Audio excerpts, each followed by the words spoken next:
Good morning and welcome back વાલા વિદ્યાર્થીઓ. Chapter number 2 metal working પ્રક્રિયાઓ, સબ્જેક્ટ મેન્યુફેક્ચરિંગ એન્જિનિયરિંગ 1 મિકેનિકલ એન્જિનિયરિંગની અંદર હું આપનું સ્વાગત કરું છું. ચેપ્ટર નંબર 2ને આપણે કન્ટિન્યુ કરી રહ્યા હતા મેટલ વર્કિંગ પ્રક્રિયાઓમાં. લાસ્ટ લેક્ચરમાં આપણે હોટ વર્કિંગ અને કોલ્ડ વર્કિંગ વચ્ચેનો તફાવત જે હતો, difference between the hot working અને કોલ્ડ વર્કિંગ, એના વિશે સરસ મજાની માહિતી મેળવી. હવે આપણે આજે આગળ વધવાનું છે કે જે મેઇન ઇમ્પોર્ટન્ટ કહી શકાય એવી મેન્યુફેક્ચરિંગ સબ્જેક્ટના point of view, practical point of view અને જીટીયુની અંદર 110% પૂછાઈ શકે એવી ખૂબ જ આઈએમપી કહી શકાય એવી મેન્યુફેક્ચરિંગ પ્રોસેસ વિશે આજે આપણે લેક્ચરમાં માહિતી મેળવવાના છે. ક્લાસ નોટ લઈને બેસો અને ટાઇટલ લગાવો એની અંદર, અને લેફ્ટ સાઈડ પર લખી લેવું મોસ્ટ આઈએમપી ક્વેશ્ચન. નામ છે ક્વેશ્ચનનું રોલિંગ પ્રોસેસ. ઓકે, આજનો લેક્ચર પતે, આશા રાખીશું કે લેક્ચર પતવાની સાથે રોલિંગ પ્રોસેસ વિશેની સંપૂર્ણ સમજ તમને મળી જાય વિથ સેટઅપ અને ટેકનિકલ ટર્મિનોલોજી. આશા સાથે શરૂ કરીએ છીએ લેક્ચરને. રોલિંગ પ્રક્રિયા એટલે કે રોલિંગ પ્રોસેસ. હવે ઇન્ડસ્ટ્રીની અંદર ઘણી બધી જે પ્રોડક્ટ છે, જેમ કે bars, wire, round, rail, structural શેપની અંદર આઈ બીમ, ચેનલ, પ્લેટ, એ દરેક વસ્તુ રોલિંગ પ્રોસેસથી બને છે. અને એવું પણ કહેવાય છે કે સ્ટીલમાંથી જે કોમ્પોનન્ટ બને છે, યાદ રાખજો, સ્ટીલમાંથી જે કોમ્પોનન્ટ બને છે, જેમ કે રેલવેના પાટા, રેલવેના પૈંડા, બરાબર છે, બોલ બેરિંગના છરા, એવી તથા ગોળ, ચોરસ, ષટકોણ, એંગલ, આઈ સેક્શન, ચેનલ છે, સ્ટ્રીપ છે, પાઇપ છે, શીટ મેટલ છે, એ દરેક વસ્તુ બેઝિકલી રો મટીરિયલ તરીકે જે કંપનીઓમાં યુઝ થાય છે, દરેક વસ્તુ રોલિંગ પ્રક્રિયાથી જ બનતી હશે. તો એકદમ પાયાની અને બેઝિક કહી શકાય એવી પ્રોસેસ છે. ચાલો ધ્યાન આપજો. અહીંયા પહેલો પોઈન્ટ શું કહે છે કે રોલિંગ પ્રક્રિયામાં શું થાય છે, તો કે બે વિરુદ્ધ દિશામાં ફરતા રોલરોની વચ્ચેથી રોલિંગ પ્રક્રિયા એટલે કે રોલર હશે, સામે બે રોલર ગોઠવ્યા હશે, બંને વિરુદ્ધ દિશામાં ફરતા હશે, એની વચ્ચેથી ગરમ કે ઠંડી ધાતુને પસાર કરવાની પ્રક્રિયાને રોલિંગ કહેવામાં આવે છે. તમે જે રીતના શેરડીનો રસ કાઢો છો, ઉપર એક રોલર હોય, નીચે એક રોલર હોય, વચ્ચે ગેપમાં આપણે શેરડીનો સાંઠો એન્ટર કરાવીએ, સાંઠો એન્ટર થઈને બીજી બાજુથી દબાઈને બહાર નીકળે અને એમાંથી રસ છૂટો પડી જાય. તો એવી જ કોઈક બેઝિક પ્રોસેસ છે. બે રોલર હશે, વિરુદ્ધ દિશામાં ફરતા હશે, એની વચ્ચેથી તમે ધાતુને ગરમ અથવા ઠંડી કરીને એન્ટર કરાવશો અને બીજી તરફ એનો આકાર બદલાઈને જે તમને પ્રોડક્ટ મળશે, તો એ પ્રોડક્ટ જે બની હશે એ રોલિંગ પ્રોસેસથી બની હશે. અને આખી પ્રક્રિયાને આપણે રોલિંગ પ્રક્રિયા કહીએ છીએ. આ પ્રક્રિયામાં જે કંઈ પણ રો મટીરિયલનો એટલે કે ધાતુનો આકાર બદલાય છે, એ રોલરના દબાણના કારણે જ એની અંદર વિરૂપણ આવે છે. રોલર સામે જે હશે એ શું કરશે, ધાતુના ટુકડાને વર્કપીસને દબાવશે, અને દબાણને કારણે જ, કમ્પ્રેસિવ ફોર્સને કારણે જ એની અંદર આકારમાં ફેરફાર થાય છે. આકારમાં ફેરફાર થઈને શું થાય છે, તો કે ધાતુની જે જાડાઈ હોય છે, એટલે કે જે આડછેદ કહી શકાય, એ ઘટે છે અને એની લંબાઈમાં વધારો થાય છે, એટલે કે લંબાઈ વધે છે. ઓકે, હવે આને હું તમને ડાયાગ્રામની મદદથી વ્યવસ્થિત સમજાવું. તમે અહીંયા ફિગરમાં જોઈ શકો છો, જે રીતના મેં તમને કીધું એ રીતના બે રોલર હશે જે વિરુદ્ધ દિશામાં ફરતા હશે. તો એક રોલર અહીંયા છે, એક રોલર આ છે, બંને એક જ ધરી પર છે. ઓકે, સમાન ધરી પર ગોઠવ્યા છે, વચ્ચે થોડી ગેપ રાખી છે. ડાયરેક્શન તમે જોઈ શકો છો કે બેઉ વિરુદ્ધ દિશામાં ફરે છે. ઓકે, એક એન્ટી ક્લોકવાઇઝ ફરે છે, એક ક્લોકવાઇઝ ફરે છે અને એક બીજું એન્ટી ક્લોકવાઇઝ ફરે છે. તો સામે બે રોલર હશે, બે વિરુદ્ધ દિશામાં ફરતા હશે. હવે આ વિરુદ્ધ દિશામાં ફરતા રોલરની વચ્ચે આપણે શું કરીશું, તો કે અહીંયા જે તમને દેખાય છે એ છે આપણો વર્કપીસ. ઓકે, એને આપણે એન્ટર કરાવીશું જમણીથી ડાબી બાજુમાં. જ્યારે પણ વર્કપીસ એન્ટર થશે તો શરૂઆતમાં તમે જોઈ શકો છો કે જે આપણું રો મટીરિયલ હતું એની થિકનેસ હતી કેટલી, T1. એટલે કે રોલિંગ પ્રોસેસ થયા પહેલાંની વર્કપીસની થિકનેસ હતી T1. ત્યાર પછીને આપણે રોલિંગ પ્રોસેસની અંદર એટલે કે બે રોલરની વચ્ચે એન્ટર કરાવ્યું. એન્ટર થતાની સાથે જ રોલરની મદદથી એની ઉપર કમ્પ્રેસિવ ફોર્સ એટલે કે દબાણ લાગતા એના આકારમાં ફેરફાર થયો. આકારમાં ફેરફાર એટલે શું થાય તો કે સિમ્પલ વસ્તુ મેં તમને કીધી એ કઈ વસ્તુ કીધી તો કે ભાઈ એના આડછેદ એટલે કે જાડાઈમાં ઘટાડો થાય છે અને લંબાઈમાં વધારો થાય છે. તો પહેલાં જે જાડાઈ હતી, જે થિકનેસ હતી એ કેટલી હતી, T1 હતી પ્રોસેસ થયા પહેલાંની. પ્રોસેસ થયા પછી તમે અહીંયા જોઈ શકો છો કે થિકનેસ કેટલી થઈ જાય છે ઘટીને, તો કે થિકનેસ ઘટીને T2 થઈ જાય છે. ઓકે, પહેલાં આટલી થિકનેસ હતી, હવે થિકનેસ ઘટીને આટલી થઈ ગઈ. ઓકે, તો આ જ છે બેઝિક રોલિંગ પ્રોસેસનો વર્કિંગ પ્રિન્સિપલ. એની જાડાઈમાં ઘટાડો થઈને, આડછેદમાં ઘટાડો થઈને લંબાઈમાં વધારો થાય છે. ઓકે, બીજી વસ્તુ જે છે થોડીક ટેકનિકલ વસ્તુ તમારે અહીંયા ધ્યાન આપવાની છે. થોડીક ફિગરને વધુ ઝૂમ કરીએ, ચાલો ધ્યાન આપજો અહીંયા. તો જ્યારે મેં ધાતુને રોલિંગ પ્રોસેસની અંદર બે રોલરની વચ્ચે એન્ટર કરાવી ત્યારે કોઈક વેલોસિટી સાથે આગળ વધતી હશે. તો જે વેલોસિટી સાથે એન્ટર થાય છે એને શું કહેવામાં આવે છે, V1. એટલે કે રોલિંગ પ્રોસેસ થયા પહેલાંની વેલોસિટી. ત્યાર પછી જ્યારે ધાતુ બીજી તરફથી આકાર બદલીને બહાર નીકળે છે એને આપણે કહીએ છીએ વેલોસિટી V2. એટલે કે રોલિંગ પ્રોસેસ થયા પછીની વેલોસિટી. ક્લિયર છે? બીજું, ઉપરનું જે રોલર છે એનું સેન્ટર હશે O, નીચેનું જે રોલર છે એનું સેન્ટર હશે O'. હવે અહીંયા તમે O થી B જે જોવો છો અને અહીંયા O થી આ જે પોઈન્ટ જોવો છો એને કહેવામાં આવે છે ફ્રિક્શન ફોર્સ. જ્યારે પણ ધાતુ તમારી એન્ટર થશે રોલિંગ પ્રોસેસની અંદર અને રોલરના કોન્ટેક્ટમાં આવશે એટલે અહીંયા તમે જોઈ શકો છો અહીંયા પોઈન્ટ બીના કોન્ટેક્ટમાં આવશે અને અહીંયા આ પોઈન્ટના કોન્ટેક્ટમાં આવશે. અને જ્યારે કોન્ટેક્ટમાં આવશે એટલે શું થશે તો કે રોલર એને અંદર ખેંચવાની ટ્રાય કરશે અને ધાતુ આમ પાછળ જવાની ટ્રાય કરશે. તો આ જે ફિનોમિનો છે જેને કહેવામાં છે સ્લીપ, વર્કપીસ તમારો ઇઝીલી અંદર એન્ટર થશે નહીં, ધક્કો વાગીને પાછળ આવી જશે, સ્લીપ થઈ જશે. તો એ સ્લીપ જે થાય છે એ ઘટાડવા માટે તમારે પોઈન્ટ બી છે ને એને કંટ્રોલ કરવો પડશે કે જેથી ફ્રિક્શન લાગવાની સાથે ઇઝીલી વર્કપીસ તમારો રોલિંગ પ્રોસેસની અંદર રોલરની અંદર એન્ટર થઈ જાય. ઓકે, તો એ જે પોઈન્ટ છે એને શું કહીએ છીએ આપણે, ત્યાં જે ફોર્સ લાગે છે એને આપણે શું કહીએ છીએ, ફ્રિક્શન ફોર્સ. કોણ લગાડશે ફ્રિક્શન ફોર્સ?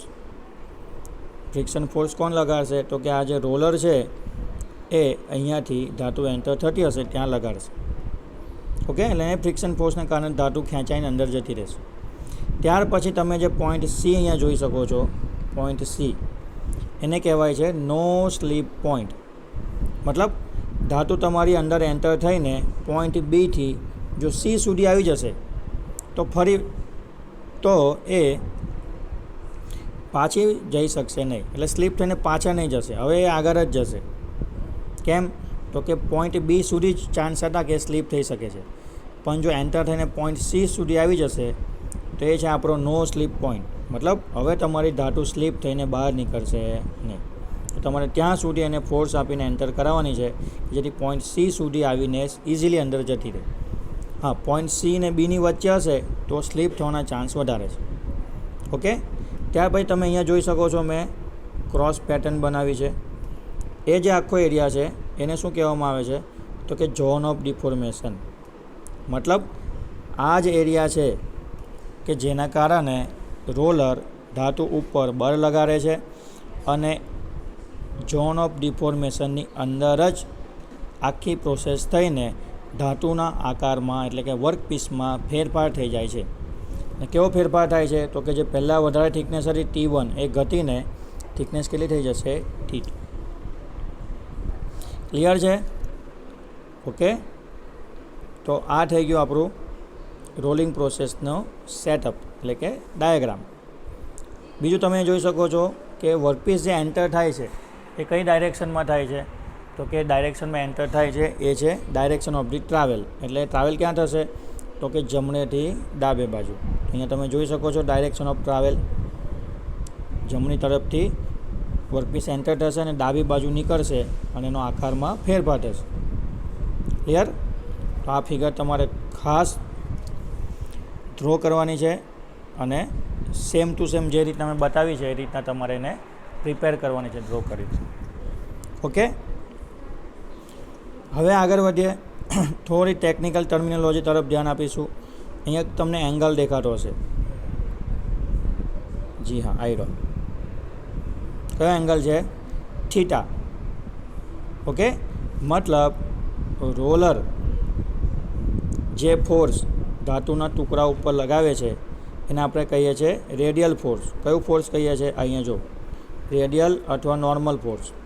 તો જે રોલરની મદદથી ધાતુના વર્કપીસ ઉપર જે ફોર્સ લાગે છે, રેડિયલ અથવા નોર્મલ ફોર્સ, આયરવા OB, રેડિયલ અથવા નોર્મલ ફોર્સ OB એ રોલરની એક્સિસ સાથે, વર્ટિકલ એક્સિસ સાથે જે ખૂણો બનાવે છે એને આપણે નામ આપ્યું છે થીટા અને એનું નામ છે એંગલ ઓફ કોન્ટેક્ટ. ઓકે, એનો મતલબ શું થાય છે? તો કે એંગલ ઓફ કોન્ટેક્ટનો મતલબ થાય છે તમારો વર્કપીસ આખા રોલરની અંદર ખાલી એંગલ ઓફ કોન્ટેક્ટ થીટા જેટલા ભાગમાં જ રોલરના કોન્ટેક્ટમાં આવશે અને થીટા જેટલા ભાગમાં જ એની ઉપર રેડિયલ અથવા તો નોર્મલ ફોર્સ લાગશે અને એના આકારમાં ફેરફાર થઈ જશે. તો એ જે એંગલ ઓફ કોન્ટેક્ટ છે કે જેટલા એંગલમાં વર્કપીસ રોલરિંગ સરફેસના કોન્ટેક્ટમાં આવે છે એને કહેવામાં આવે છે એંગલ ઓફ કોન્ટેક્ટ થીટા. અને એ શોધવા માટેનું સૂત્ર છે એંગલ ઓફ કોન્ટેક્ટ